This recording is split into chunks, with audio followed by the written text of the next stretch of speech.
Good morning, afternoon, and evening. Welcome back to the Liberal Artist Podcast. I'm your host, Bodio. With me, I have Kaylie Horowitz. Hello. And Andy, Gibby, Gibson.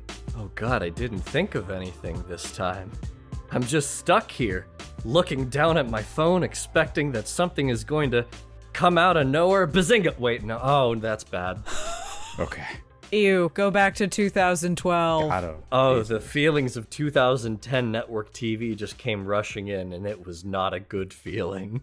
I can't escape that show in particular because our What show is that? former Big Bang Theory. Oh. In my 9th grade year, we had a former NASA engineer as our physics teacher for some Neat. fucking reason. Florida. Mostly chill dude. Except there were just some things that, like, he would take way too seriously and kind of a, like, I thought we were doing a bit or a joke or, okay, sure. And he made us go look up the lyrics to the theme for the Big Bang Theory and unpack all of what it meant. This is your physics teacher, not like a Yep. writing teacher or a music teacher or anything. 9th grade physics. He was just like, I finally got him. The Big Bang Theory was one of those shows where, because I was a geek growing up, people were like, oh, this is you. This is what It's you're for supposed to you. be. Like, yeah, and it never felt like a show that was made for me. It felt like a show that was making fun of me. Yeah, exactly. And the jokes weren't good. Nope. But it ran for like 15 years. So I guess I'm wrong. Like, no, well, like, there are things about the characters and their dynamics that I liked very much later.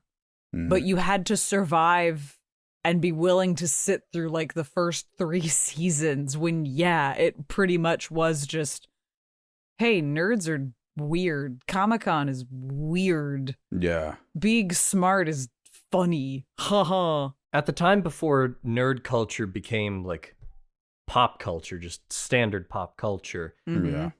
we would take any crumbs that we could get. We would be Right. like, oh, they mentioned Firefly! And Yeah. that would satiate us for, an entire week or so. Or they made one admittedly pretty good Indiana Jones reference. And I'd be like, I'll catch you next Thursday, guys. Can't wait. Yeah. I was also like 15, so there's only so much taste in there. But we took what we could get. We crawled up that hill in the snow backwards to get one Mario 64 reference, damn it. We had G4 growing up. Like, I didn't need representation. It was there. I don't think I was old enough to appreciate it, and even if I was just like, oh my god, TVMA, TV14, I'm not ready for this. Yeah. I just always appreciated, like, again, as they kind of kept things going and built it up, you start just racking up these, like, wild out-of-the-box, like, guest appearances from folks that I was kind of like, you know what? I respect that.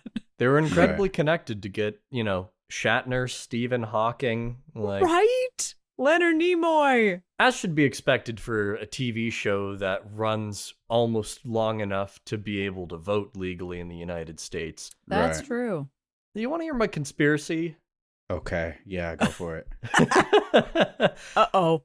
I think that cable TV, or actually network TV, I should specify, Mm-hmm. I don't think it's actually based on any true metrics. There's so many people out there. I know they have diverse tastes, but how many of those people actually were watching something like The Big Bang Theory or CSI for the better part of their lives? Nobody watches White Lotus. I think that, like, some of these shows are only popular, as according to Nielsen, because they're left on in gyms, Applebee's, and the waiting rooms for different car repair specialists. Amen. There's like, yes, and right, like I mentioned White Lotus specifically. There's also all those cowboy shows on NBC, because I guess we're back in Oh. the 20s. Chicago Yeah. Fire Med. Yeah, Reacher, Looker, ex-brown-haired white guy who solves mysteries. It's just, people don't watch this. The TV's still on after the football game, and we just didn't change the channel. I remember distinctly becoming more aware of, like, oh, so this is like television, like because I just was in my like rotational bubble of Cartoon Network, Nickelodeon, Disney Channel as a kid. But then during the summer, when I would be home, like I'd have swim class in the morning, and I'd be home all like the afternoon, 10 a.m. on a weekday. Yeah, where it's like the weekends when there's not your programming that you want on. Like you're too old for like the little kid stuff and the AM on Disney Channel and Nick Jr. and whatever. Like, so what do? And I would just go through like TNT and whatever, and it's like, oh, for these 2 hours it's Supernatural. Yeah. And then it's Bones. And then it's NCIS. Yeah. And those were like the three that I kept coming back to over and over again. Syndication is like probably the greatest money laundering scandal of all time. For real. God. Yeah, except nobody who appears in those programs ever sees more than like 10 cents from any of those residuals, baby. The Seinfeld crew have done pretty okay for themselves. I love Lucy lived the rest of her life off of her syndication. Oh yeah, but I see like actors, like some are folks that I know like kind of through other connections, and others are just like other actors in the field that will do like check roulette basically of like, all right, I have these checks of residuals. Let's play, like, let's do prices right. Let's guess, is this over $1 or is it under 50 cents? Yeah. I'm sure if you don't have like a starring role. But exactly. Like these are all people that are just like gig to gig to gig to get, and so many of them. It's just insane to me that they're still printing individual checks for that versus just like, can nobody in that accounting office just send you one check when it like reaches at least $5? Like, so, like a goddamn Starbucks gift card. That's not how the deal is written. Can I get my points redeemed all at once rather than like piecemeal like this?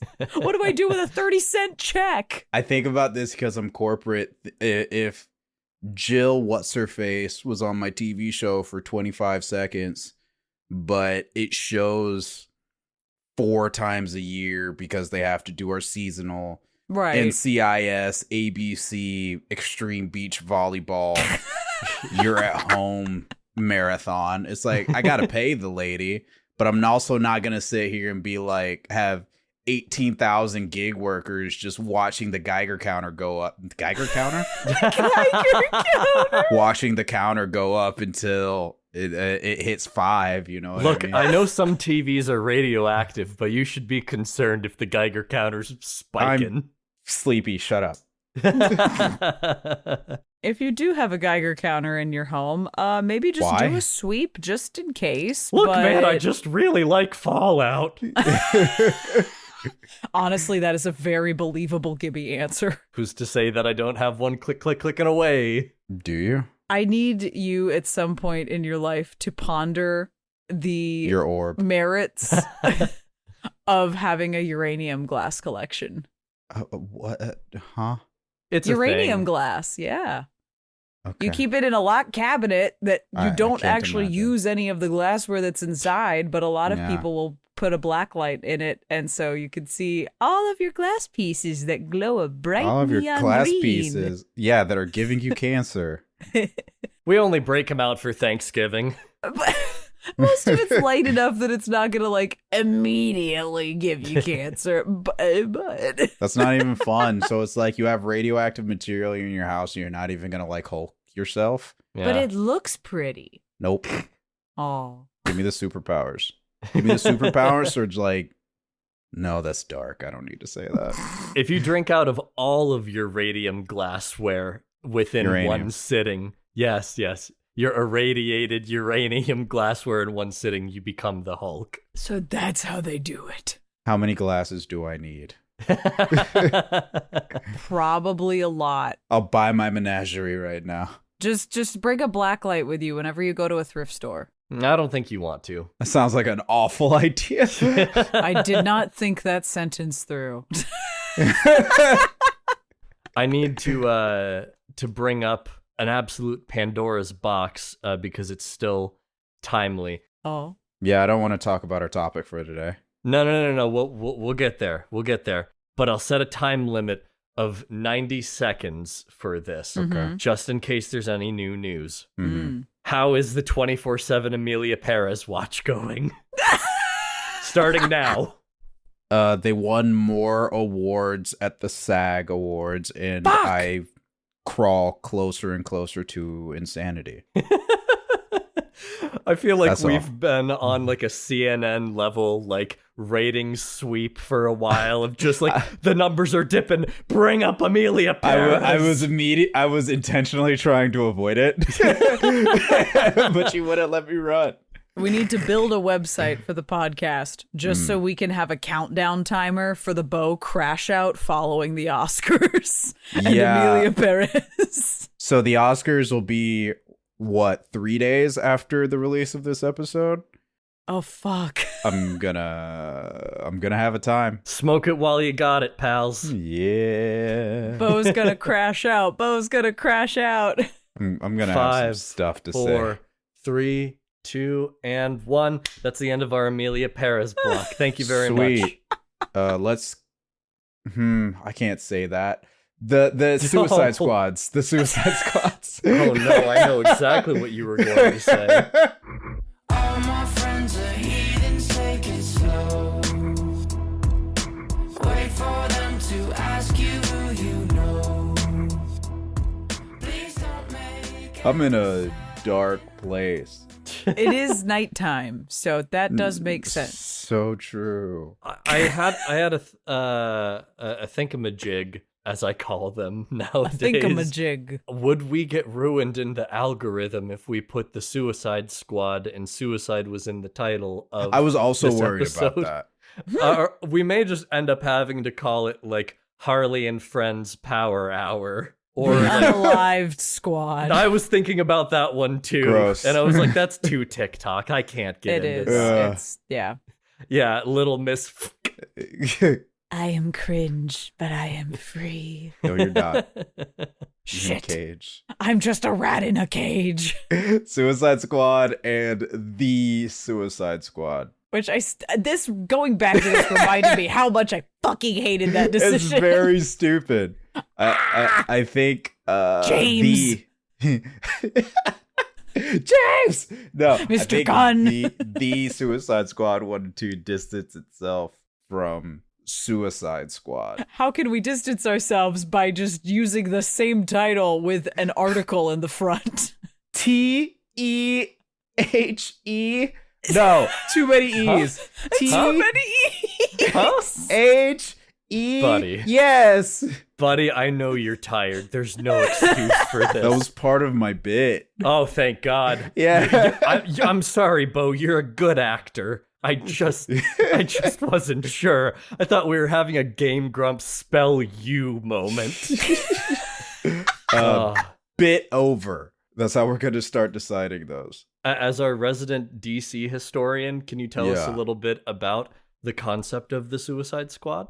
No, Not much, just a little. I was like, I'm in a dark place today. I keep going to the awful jokes. No, Suicide Squad is a DC property. That's like fine as edgy and kind of silly comic books tend to be. They said, what if we put all the bad guys together and they're Oh. good guys? My conspiracy theory for this episode is they needed another way to shill Harley Quinn. So they kind of Obviously. revived a property. Because I think Suicide Squad as a team outdates Harley. I believe so. It feels very much like a Deathstroke centric thing. I'm gonna look it up so I'm not a liar. No, but it's what little I do know about DC history is that in the grand scheme of things, Harley is a relatively newer. Like at this point, she's become very established. But So Harley Quinn, and we're gonna say this lady's name a lot. Get ready. Harley Quinn, it was invented for the Batman the Animated Series show in the 90s, because they felt like Joker needed a sidekick. So they made him a girlfriend, and she became more popular than him eventually. good. Harley as a character has always kind of been, whether they wrote her this way to make her more likable, or is it or if it's just like how it turned out, she's always kind of been written as, were it not for meeting the Joker, she would be a very, very good person. It kind of goes into her backstory. She was a psychiatrist who was working at Arkham Asylum, and then met the Joker. As time has gone on, it's become way more manipulative and emblematic of a toxic relationship, as this movie goes in. Initially, it was just, hey, he's a little crazy, she's a little crazy, she vibes with his crazy. And nobody ever messes with his queen. Yeah, but I think as time has gone on and Harley has become more popular and become more of an anti-hero than a villain, kind of become her own character, it's always been flavored as a toxic relationship. Here's a plug. Everybody who watches this podcast, go read Batman the White Knight, written by Sean Murphy. It's very good. It's my favorite Batman property. Is Fucking that sweet. the one where Joker becomes the Batman? No. Or is that a different one? The flyover synopsis version is Joker gets fixed and he becomes sane again. Right.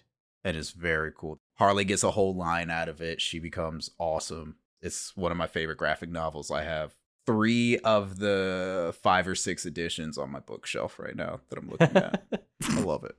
You know, it is kind of funny that, like, Harley was defined by other people for a long time, in that, like, she was the Joker's sidekick, like you mentioned, in the multiple Batman animated versions in, like, the 90s and the 2000s. And then she was, you know, part of the Birds of Prey, the Gotham City Sirens, along with characters like, you know, Poison Ivy and Catwoman. But the first Suicide Squad movie is really where she became, like, the principal player. Definitely as far as, like, mainstream goes, for sure. Exactly. Yes. The popularity exploded very much in the responsibility of Margot Robbie, like, being such, like, a charismatic actress, but also I think in the positioning that the movie puts her as, in that she and Will Smith are kind of the only 2 characters that matter. Yeah, let's get into 2016 Suicide Squad. It's definitely the Harley Quinn show and Friends. Yep. I think all of them end up being that way to an extent. I mean, yeah, like less so the Suicide Squad. Yeah, I was about to say, other than that, but then an unofficial third, which is Birds of Prey or the Emancipation of Harley Quinn, that exists. I hate the title of that movie because the Birds of Prey are supposed to be Batgirl's thing, and but the anyway, aesthetics are so cool looking. But that's not Margot here Robbie. nor there. I think we just desperately don't want to talk about this dog shit movie. No, Margot Robbie's the only good part, and she's not enough to save it. Do you all want to know what other movies came out that same year? 2016. 2016. You ready for this? Do you know? I just know it's gonna, like, hit me like 5 bricks to the head because it's almost 10 years ago. Like, at least one of the really good Marvel ones. Ooh. I was gonna say, was it kind isn't of? Guardians of the Galaxy 2? Mm-mm. Not that one. That was Civil War, right? Yeah. Yeah, that was Civil War summer. So the big action movies to come out that year: Rogue One, Captain America: Civil War, Deadpool. Oh wow. Oh wow. Oh god, we're old. And then Batman versus Superman and Suicide Squad. DC was batting 0 in 2016. That they were. Looking back at the wiki for that one, where it was like this was like the 3rd or 4th installment in the official DCU, which was wild because I think they kept throwing out so many more DC property movies over and over and over. I'm like, wait, that wasn't technically the DCU? Which ones are? What the fuck are y'all doing? Starting over after every movie, apparently. Fuck. Yeah, so they retroactively added Henry Cavill's Man of Steel to it. So that's technically the beginning of what was going to be the DC cinematic universe. So the GCCU. Ugh. The DQ. The Q. Yeah. The Q starring Le Joker. So it would have been Man of Steel, Batman versus Superman, Suicide Squad, and then that goes into Birds of Prey. And they already knew they were going to do a Suicide Squad sequel. They had planned to give Katana a spinoff at some point. Ooh. Sure. There was a Wonder Woman movie in there somewhere. There were two. Wonder Woman was also part of that because Wonder Woman showed up in Batman v Superman. And it was the only good one, the Wonder Woman standalone movie. Yeah, and then they made Wonder Woman 84. Oof. God, that's episode 2 of this podcast. Yeah. Just for a throwback. Throwback. That movie sucks too. Yes. So Suicide Squad, it's a movie with a lot of problems. Gibby, as an editor, I know. Sorry, Kaylie, I interrupted you. No, I was. I'll hold it. No, he's asking me about my job. You hold it. Yeah. Bring out Editor Gibby. Release him from the cage. I know there's a lot of stuff, a lot of like weird cuts, weird editing choices in this film that I recognize. I can imagine from your perspective what you see. All right. Let's get this started here. Crack the knuckles. He's shaking out the hands. He's ready to go. It takes 40 minutes for this movie to get started. Oh yeah. The whole premise of this movie is that Amanda Waller, secret government operative, is trying to put together a team of people that nobody cares about but has a bunch of powers just in case Superman goes nuclear or something. It takes 45 fucking minutes to get to the point where they actually start to introduce these characters to each other. Yeah. The 45 minutes before that is an introduction to Will Smith. I'm not going to call him Deadshot. It's Will Smith. He's not acting at all. He's Will Smith. And Yeah. you get an introduction to Harley Quinn and the Joker. And that's it, outside of a bunch of boring meetings for the whole first act of this goddamn travesty. That, I think, is an incredible start that the spirit of that choice continues on throughout the rest of the movie. And I'm painting in broad strokes here because that's what we should do when we're just starting to crack into this thing like Bane cracking Batman's back over his knee. Jesus. It's a dark place tonight. Yeah. We're in a dark place. The pacing of the movie is so strange in that it's meandering. Things just kind of happen until they don't. Yeah. And then you just move on to the next set piece to blow something up. There's no time in the edit or probably in the script for characters to actually get to know each other and to form any sort of bond, relationship, banter, anything. And if we're just told to care about something later on, we're not going to. You don't have to be like a well-regarded, award-winning editor like I am. It was just a standard complaint for a lot of moviegoers. I know this made a lot of money, but it's like a 30% on Rotten Tomatoes. I know that there were billions of Harley Quillians for Halloween that year.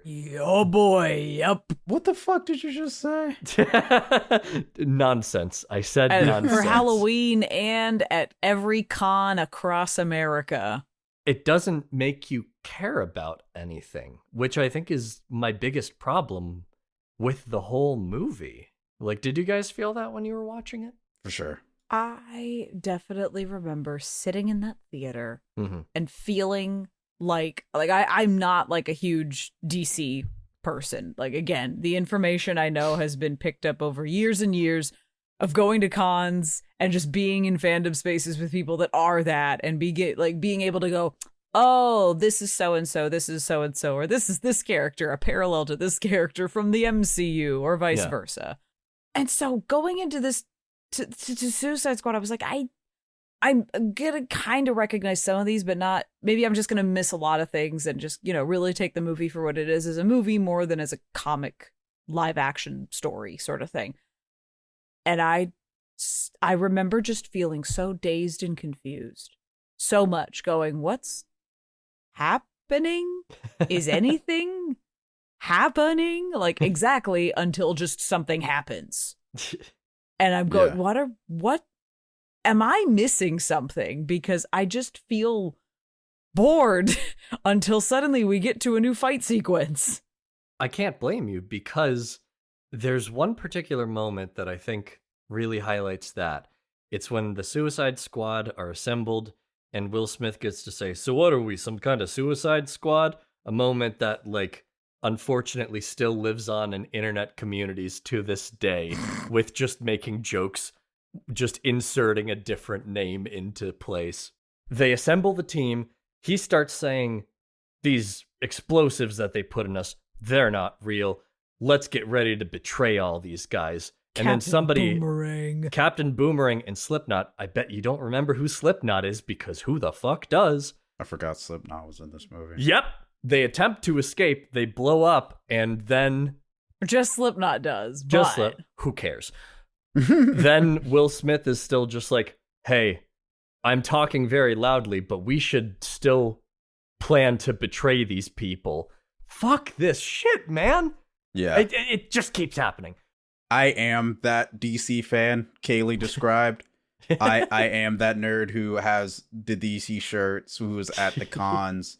Absolute Wonder Woman makes me feel some type of way that I am not willing to record. But so say we all, my friend. Oh, dude, I'll send y'all a picture of Absolute Wonder Woman. It's her and her tattoos and her stupid Cloudbuster sword. Peak fiction. The Lib Artist Pod after hours. Yeah. I think it's been well known that we're all pro big lady. I don't think that's going to be a shock to anybody. Yeah. But it's exactly to both of your point. There's too many characters in this film already, and it does a lazy job of introducing each of them to you. Like we stated earlier, none of them have time to interact with each other, because they all get these flashy title sequences. Most of them do, not Slipknot. They all get these flashy title sequences like Deadshot, Harley Quinn, and then they play some kind of pop music. Yeah. Expensive license. Yeah, expensive licensing. They go to Bell Rev and they're playing House of the Rising Sun because it's in Louisiana. And it's like, okay. And there's so much. It's like 5 movie trailers dropped on top of each other. Mm-hmm. And it there's no focus. It's my understanding that this movie had a lot of post-production issues. Yeah. What we saw is the 3rd or 4th version of what the movie was. Mm-hmm. Basically, short version. They had an edit of the movie. They had the cut. They workshopped it. DC, WB, whoever. I think it was WB. WB workshopped it, and they're like, people didn't like it. I'm like, what? Re-edit it. And it's like, okay. And so they did it again. They workshopped it. Like, people thought it was too sad. Re-edit it. Okay. And they did it again. And then Deadpool came out, and they're like, you have to be like Deadpool. It's like, okay. Okay. So it's kind of like a mess. That was one of the things that I remember kind of floating in the air that summer, besides fucking heathens. That's what I remember about this movie is goddamn heathens being played on the radio over and over and over and over and the over Imagine again. Dragons song, right? Is that Imagine Dragons? I thought it was Fall Out Boy. It might be Fall Out Boy. Nope. Editor's note. It's actually 21 Pilots, but who cares about 21 Pilots? Oh shit, these guys have 2 billion views?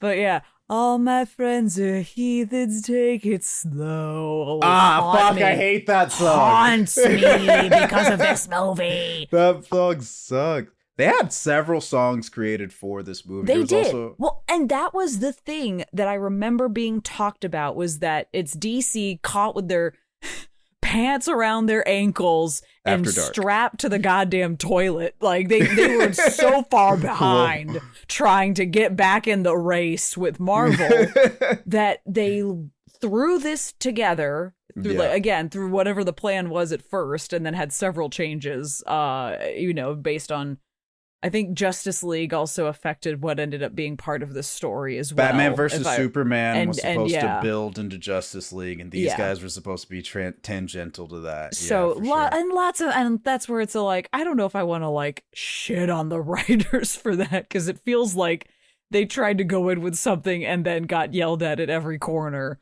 But for what it ended up being, it felt like that, well, we've got to just do our own Avengers, but with bad guys. Yeah. I mean, and again, it's that like, yeah, DC fans know Suicide Squad. We know what this is. But because nobody else gives a fuck, what if we do assembling an Avengers team, but we don't have time to lay the groundwork? So instead of like actually trying to find a workaround into like, at least giving snippets of everybody's story or ways to introduce you to these characters to make you give a shit about them for the next 2 hours.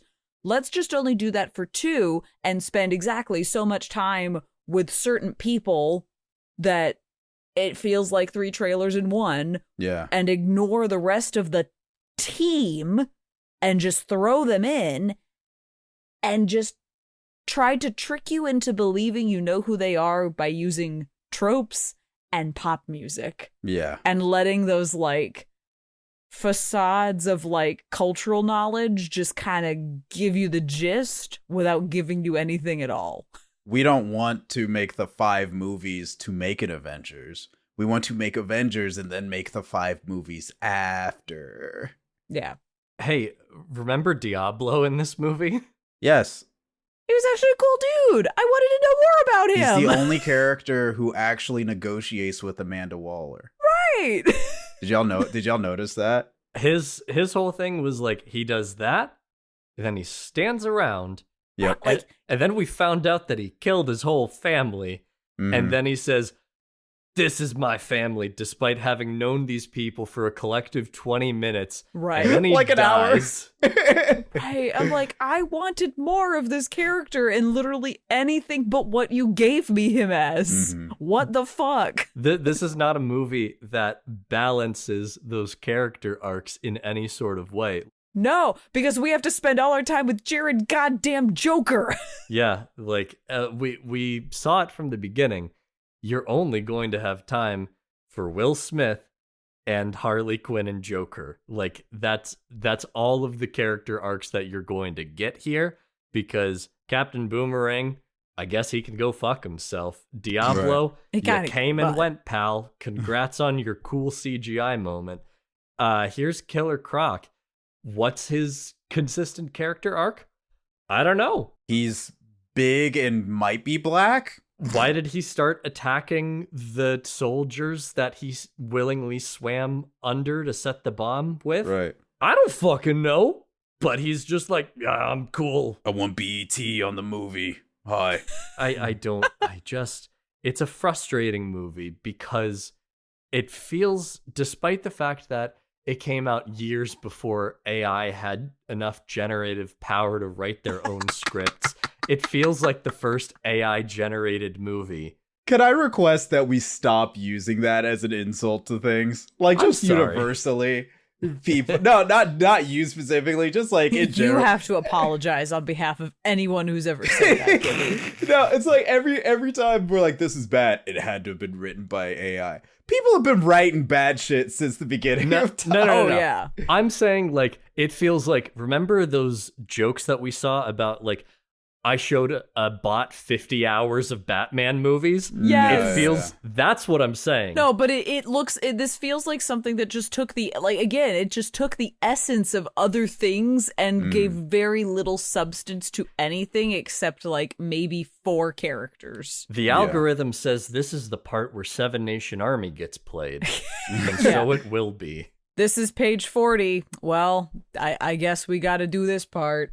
We need the one moment of the only woman sexy lady taking her shirt off. Yep, got that. Okay. It's a movie that's really hard to dissect, because Yeah. unless you go into it specifically and like pick at the seams and describe why every seam was put there the wrong way, there's nothing to say. It's about oobleck. it. Yeah, it just sucks. It's oobleck. It has a form when you put it under stress, but Yeah. like if you just sit and look at it, it's water in a cup. So the Suicide Squad. Turns out Ohio State was right. If you put the in front of something, it makes it cooler. God damn Yeah. it, Buckeyes! I'm never going to say that Ohio State was right about anything. You just did. I'm with you 100%. Editor Gibby, pull out yourself saying Ohio State was right and just play that in slow motion. You're making me Enchantress myself? Ohio State was right about anything. I thought you were gonna do it's the Fairly Odd Parents. Hi, I'm Timmy Turner, and I stole from my mom's purse. Coolsville sucks! Coolsville sucks. But yes, the Suicide Squad. Yeah.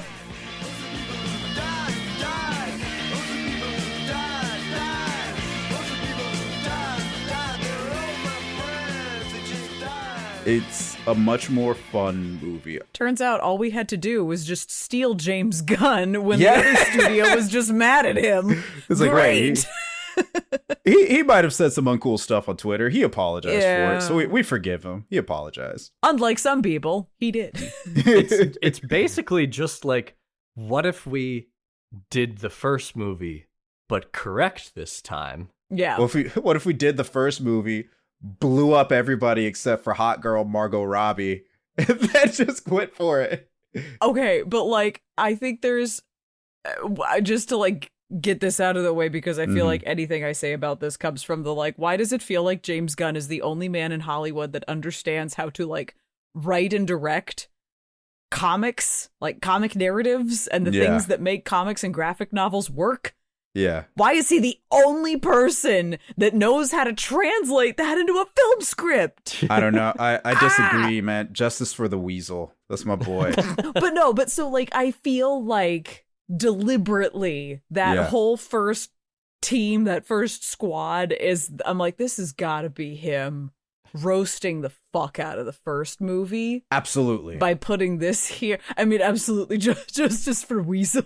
Freaky little dude. He didn't deserve it, and like, you know, he comes around too late for anything, but it's not like, hey, he's not dead. You guys Great. you're kind of worrying me with like this Diablo and Weasel standing. What do you mean? Those guys killed a lot of kids. He only killed he only Sure. ate like 3 kids. 27, Bo. What? 327 was the difference. A multiple of 9. When your entire roster of characters are all shitty people, Gibby, what do Yeah. you want me to do? It's all relative. Idris Elba yelled at a child. Weasel did nothing wrong, recorded. But I feel like exactly that whole first 10 minutes is on purpose for Yeah. exactly that, of like, hey, everything you just did last time could have been done in 10 minutes. And they all sucked. Yeah. It's a nice dichotomy because the first movie fought really hard for an R rating and they Mhm. lost, right? Yeah. So it's a nice palate cleanser for them to say, yeah, we know, we fucked up. We're rated R this time, baby. They're all dead. For real. Yeah.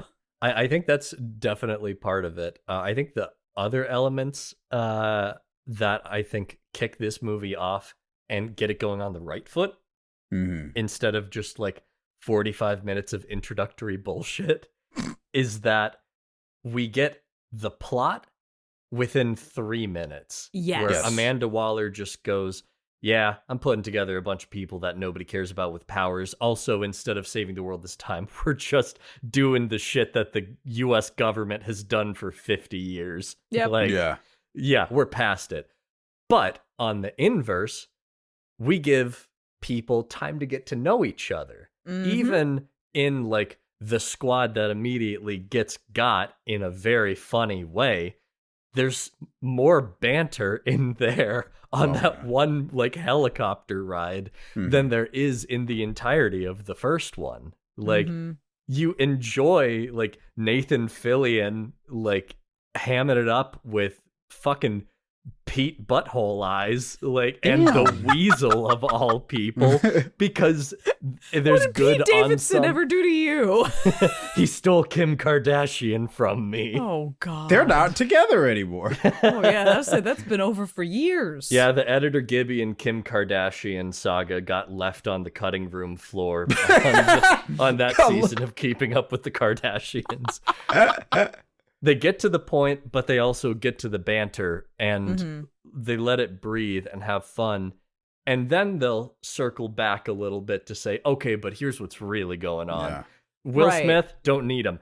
Idris Elba time, baby. Yes! John Cena, let's fucking go. And what's nice is I think the biggest piece for characters, right? Because that's what you're always missing in a story. Yeah. Like Suicide Squad as opposed to the Suicide Squad, the characters. They're like, here's their intros. Pop culture, boom, explosions. Yeah. Whereas the Suicide Squad, tongue twister, bro. Suicide Squad. Takes its time. Specifically with like Polka Dot Man and Ratcatcher. Like Yes. you don't really get their backgrounds until the movie's pretty deep. And Yeah. with Ratcatcher, she's cool. Her dad was just trying to live. Excellent. Polka Dot Man doesn't like his mom. Drove him crazy. Done. That's all we need to know. Right. Like, and that's sort of the thing that's like, I don't need a tragic life story. Like, if this character has a tragic arc, then yeah, tell me, like, show me that somehow. But like, it doesn't have to be 10 layers deep. No. That's fine. But like, just something so I can understand what this person is to themselves and what they're trying to accomplish and who they are to the rest of the group as a whole. Like, show me where everybody fills out a different, like, point in the star rather than they just shoved you all together here and, like, why? There's, like, 2 guys that know how to use a gun and somebody else that does this. Like, why do all of you need to be here? But that's such a good joke where it's like Bloodsport and Peacemaker are there and they're basically the same dude. He's like, he's just like me. Yeah, but better. Yeah, exactly. No, and I remember that meme going around for so long and it was good. Which is really funny, but at the same time, it allows for the characters to split off. Yes. Though they immediately start having a rivalry, and you Yeah. sense that of them going, I'm you but better. No, I'm you but better. Like, it's an exactly needed point. Yeah, but even more so, it gets to the point where one gets to do the face turn and one gets to do the heel turn in their, like, objectives and revealing, like, who they are. Like, the whole deal with the first movie is like, oh yeah, Will Smith's got pathos because, you know, he's got an innocent kid or whatever. But that's kind of it. It's like, audience, you're supposed to be feeling right now. Right. Yeah. Versus something like this, based on like where the plot goes and the choices that they're forced to make, it gets to reveal like those layers to Idris Elba's character. Like, you get to see so much more of just like his depth of like, would he actually go as far and be as bad as Peacemaker turns out to be? And the answer is no. And he learns how to be a leader in a really compelling character arc. Yeah. And I think there are still those moments when you're watching it. If you've ever seen a movie before, there are still those moments of, oh, this is the part where we have an empathetic moment. We have these characters need to connect because Ratcatcher reminds him of his daughter, and like, you know, like there are those like little benchmarks sort of things, but it doesn't do the heavy-handed shit. Like when we have the, oh, here's his problem of like him and his relationship with his daughter, the phone call. They just yell at each other. It's like such a cool he yells at her just for subversion. trying to take a shitty idea of a watch. And I'm like, this is a great scene. I didn't like, ask fantastic. to have a kid. Fuck you! Like, It's great so much- scene. it's But so 2, cool. I closed my eyes part of the way through, and I just went, I'm just seeing Knuckles. Why do you want to watch TV on a watch? No, By the way, we I probably should call him Bloodsport, but I Yes. just kept thinking Deathstroke because, like, in some ways they are built to, like, serve the same purpose, but it's They are. just done so much better in this movie. You're confused. Will Smith was not Deathstroke. He was Deadshot. Oh, right. Damn it. Yeah, that's why that joke with Peacemaker and Bloodsport is so cool, because it's like, you're just me. There's so many bad guys who are just a dude who's, I'm really good at shooting. Yes. It's like, there's like 6 of you. We haven't even gotten to Bullseye and all the Exactly, other Marvel dude. variants. It's one of those to go back to Kaylee's point on, like, James Gunn is very good at comic book team adaptations, where it's like, to make that joke and have it unintentionally or intentionally be so layered. On top of that, how many of y'all motherfuckers who knew who Starro was before this movie? I did, and I'm a fucking geek. Yep. So when Starro turns out to be the main bad guy, I go, oh! I know what that is. I knew who Polka Dot Man was, but I wasn't proud of it. Yeah. I love him. He's a sweet What a boy. dumb, silly little lad. I love him. What's that actor's name? He's phenomenal. David, that's the last name. Good luck. That's Malkin. Sure. Whatever. He's a great actor. He's a great Yes. actor. To be able to give, like, pathos and, like, to care about something so deeply silly really does take time and effort. And it's Mhm. something that they pull off nicely with everybody. It's beautiful. Yeah.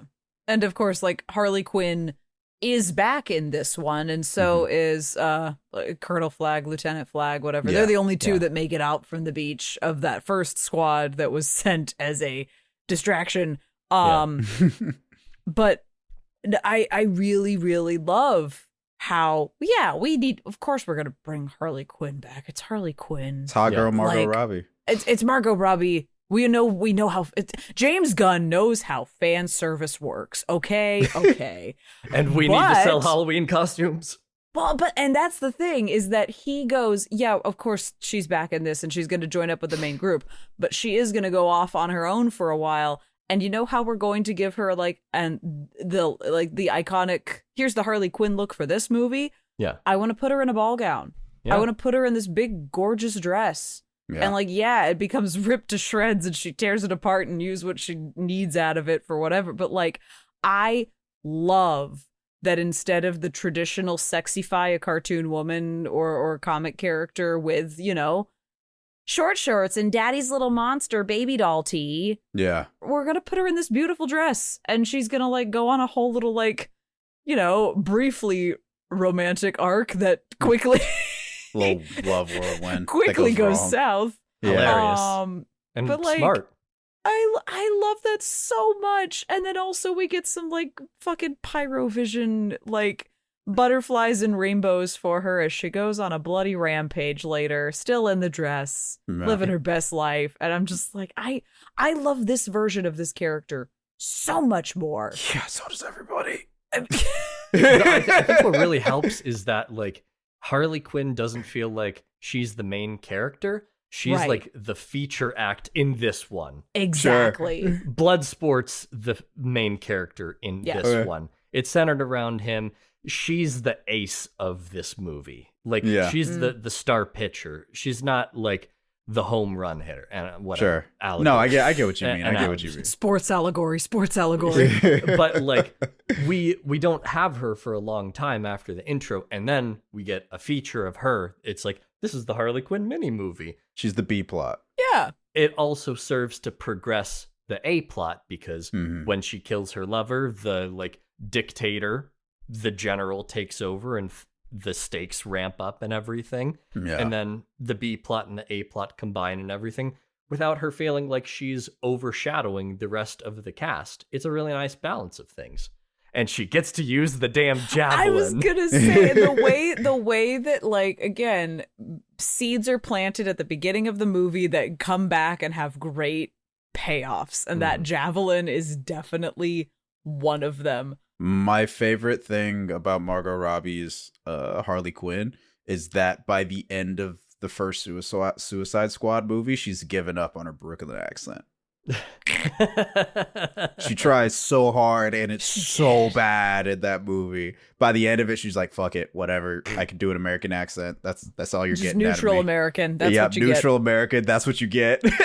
Take what you can. She's Australian, okay? She can only do so much, and she's already giving us so much She's already anyway, giving us okay? so much. I appreciate you. Margot Robbie, exclusively. Not exclusively. I like Idris Elba and John Cena. I like everybody in that second movie.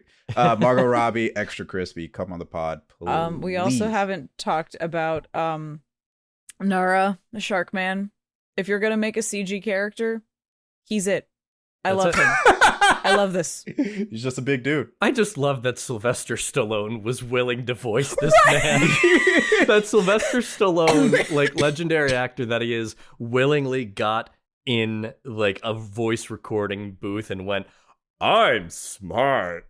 I just think that's fucking incredible. Like, what? Forget like Dave incredible. Bautista in Guardians. I love this strange little mashup that we ended up with Sylvester Stallone and John Cena in the same movie. It really, there really is like a lot to like about it.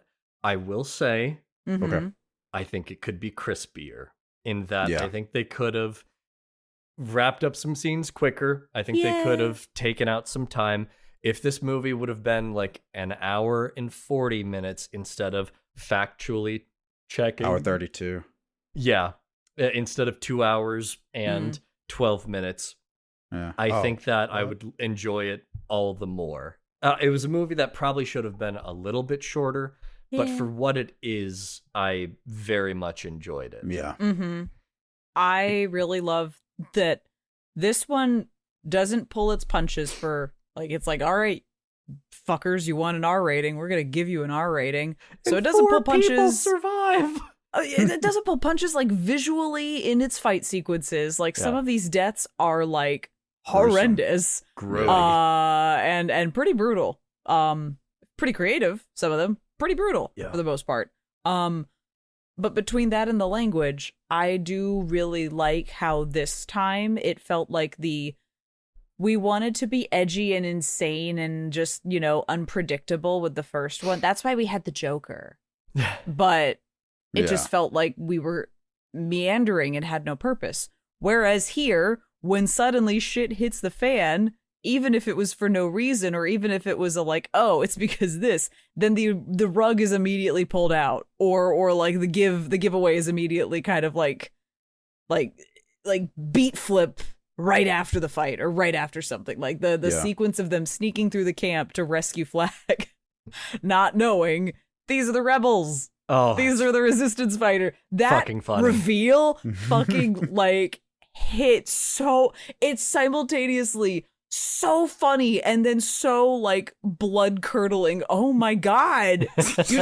You fried a man in a bathtub. What the hell? Like that kind of shit like is kind of difficult to swallow, but the humor combined with the eventual pathos you build for these characters does turn most of them into stupid, dangerous, lovable idiots. Yeah. It's character focused. Every story needs to be about people or a person. And you need to give time, even if it's not a lot, you need to give time to say, who is this person? What are they about? Why should I care? Yeah. And why should I care is the hardest part, because I think you can do it with the least amount of people, but it's a good thing. But when we get to that, like, we're in the final battle, the climax is happening, and then suddenly we have the, like, oh, you son of a bitch. Like, those turns and those who kills who. Like, there's so much in this that is really good because that groundwork got laid just very nicely in either conversation, seeing the conflict of ideology. I love that this movie isn't afraid to play with time structure. Like, we go backwards 8 minutes, we go back 2 days before, so it feels a little more, even though we're having to jump back and forth, narratively overall as a viewer, it feels like we're doing less to catch everybody up on what's happening, which I appreciate. But kind of along with that, because we get to take those times to just be like, hey, real quick, this is what happened, or this is a focus on what this guy was doing over here. You get everyone's ideologies so that when Peacemaker starts pulling shit, but he will convictedly go, this is what will keep the peace. You go, yeah, no, it's not just you being a dick. Like that, you truly believe this. And that's what makes some of these like standoffs so much juicier than just, I'm a turncoat. It's a good movie. Good job, Mr. Gunn. You did it again. You did it again. I didn't think you'd top 2002 Scooby-Doo, but you did it again. Damn, ensemble comedy king. Truly. Like, he is the GOAT. That's been this episode of the Liberal Artist Podcast. Thank you so much for joining us. Follow us on Instagram. Give us 5 stars on all the podcast shenanigans. Follow us on YouTube. Like, comment, subscribe. Join us next time when we turn the lights back on. Sorry, y'all. We're tired. Bedtime. Peace.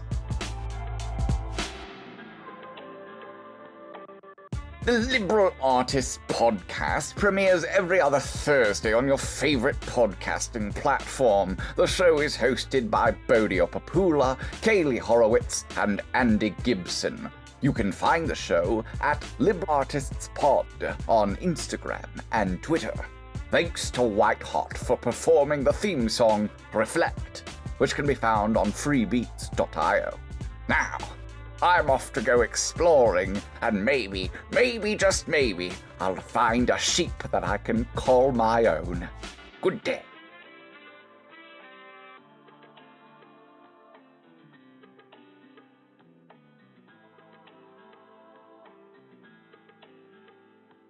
Oh no, there was something in that gave me an idea on something else, and now I cannot remember it. Oh, Doesn't matter. Editor no. Gibby can edit it, take it out, because his life is miserable. Haha. Hey, which do you think would be dumber when I splice in Kaylie's point that was supposed to happen 5 minutes ago?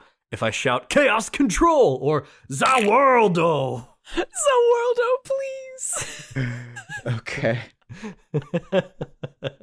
that will make joke, because that's totally how the world works. It turns back time. It doesn't just stop it. Why is that what I'm mad about? If James Gunn can do it, so can you. So can Sure. Editor Gibby. This is just Okay. how King Crimson works. Yeah, that's not the world.